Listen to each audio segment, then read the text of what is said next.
Thanks for joining us. And today we're going to talk about Kriya Yoga and self-realization.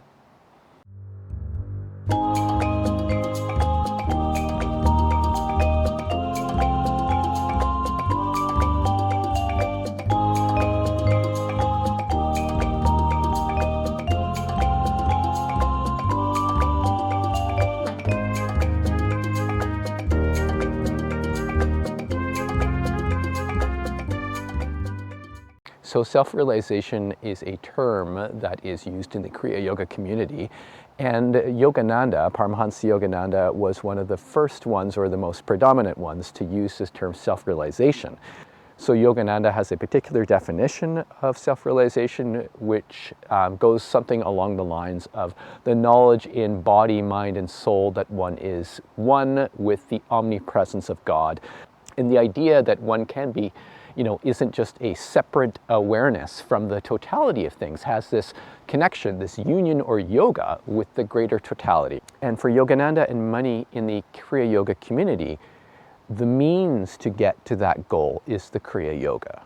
So the Kriya Yoga pranayama, this life force control, is a means to bring the consciousness within, to get into this internalized state, this pratyahara, and to start to get into deeper states of meditation, dharana, which is sort of concentration, this internalized perception, this void, if you will, getting into dhyana, which is absorption with these sort of inner vistas, these inner experiences that start to manifest, spiritual experiences, and then samadhi, union with these concept of the divine, this divine perceptions. One becomes realized, they have this superconscious perception of, if you will. And so right within that whole methodology, the idea that self-realization is about becoming that, having that perpetual state of identity with the divine. The challenge with this approach and the idea of self-realization as having this unending bliss of God is that people don't often experience that. What people normally experience is that they will get a spiritual high, right? And then they come back to their regular life and they get dragged down to the regular kind of daily things, the challenges in life. So it might be challenges, interpersonal relationships, it might be financial challenges, it might be stuff around work, whatever it is. Or it might be the health of the body, right? And so many in the Kriya Yoga community, Yogananda included, want to have this perpetual spiritual high. And when they can sustain that perpetual spiritual high, it is self-realization, right? That they're having this divine, this experience, this feeling that they're one with God, one with the divine at all times, right? They want that, and they don't want all the other stuff in life, all the challenges in life. And they say, I want to get away from that. I want to be one with God. I want to reject the desires, because the desires are what are holding me in this physical manifestation. We want to get away from that. We want to escape. This is what we call a spiritual bypass. It basically means that you're leaving your problems behind, saying, I don't want to resolve this, challenges that I have, personal challenges, right? Things that are in my family, the things in my community, I want to escape that and have divine perception, and all of that stuff doesn't matter at all. This is a spiritual bypass. This is a spiritual escape.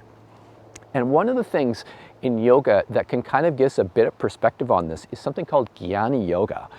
And what Jnana Yoga is it's the yoga of knowledge, right? So Jnana Yoga can be very helpful because it gives us a perspective on being aware of things, right?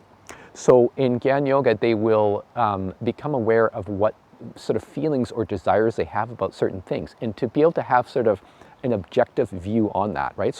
So if you want to have self-realization, the knowledge of yourself more than your present circumstances, you basically have to start to understand yourself, right? So this is where Jnana Yoga can be helpful, because you look at yourself in an unbiased way, right? Not trying to justify where you're doing things, but trying to understand why you're doing and how you're doing them, right? And at Modern Kriya, we take this a step farther.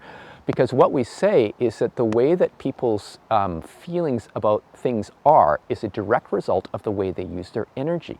And the patterns that you act out of how you feel about things, how you identify with certain things and so on, are a direct result of the way you use your energy. And when you learn that and you're able to tune into what you actually do feel, There are particular practices in Taoist internal alchemy that help you resolve those things. They help you integrate those pieces, right? So people who are looking for self-realization and trying to take a spiritual bypass to get around their issues, their problems, and identify with their expanded state of consciousness and saying that that is self-realization are deluded, because it isn't. They're going to get an expanded state of consciousness. They're going to get pulled back down into the lateral aspect of life, meaning the life where they feel things around them, that they have challenges, and they will say, oh my God, these challenges are so difficult. I don't like this. I want to be in a state of perpetual peace. I want to get away from my problems. But that, when they do that, it will not solve the problems. What you need to do is to go within and to become aware of those patterns, right? Those patterns are limitations to the way you use your energy. It's like taking the energy and forming it into a shape that gets solidified, it gets stuck.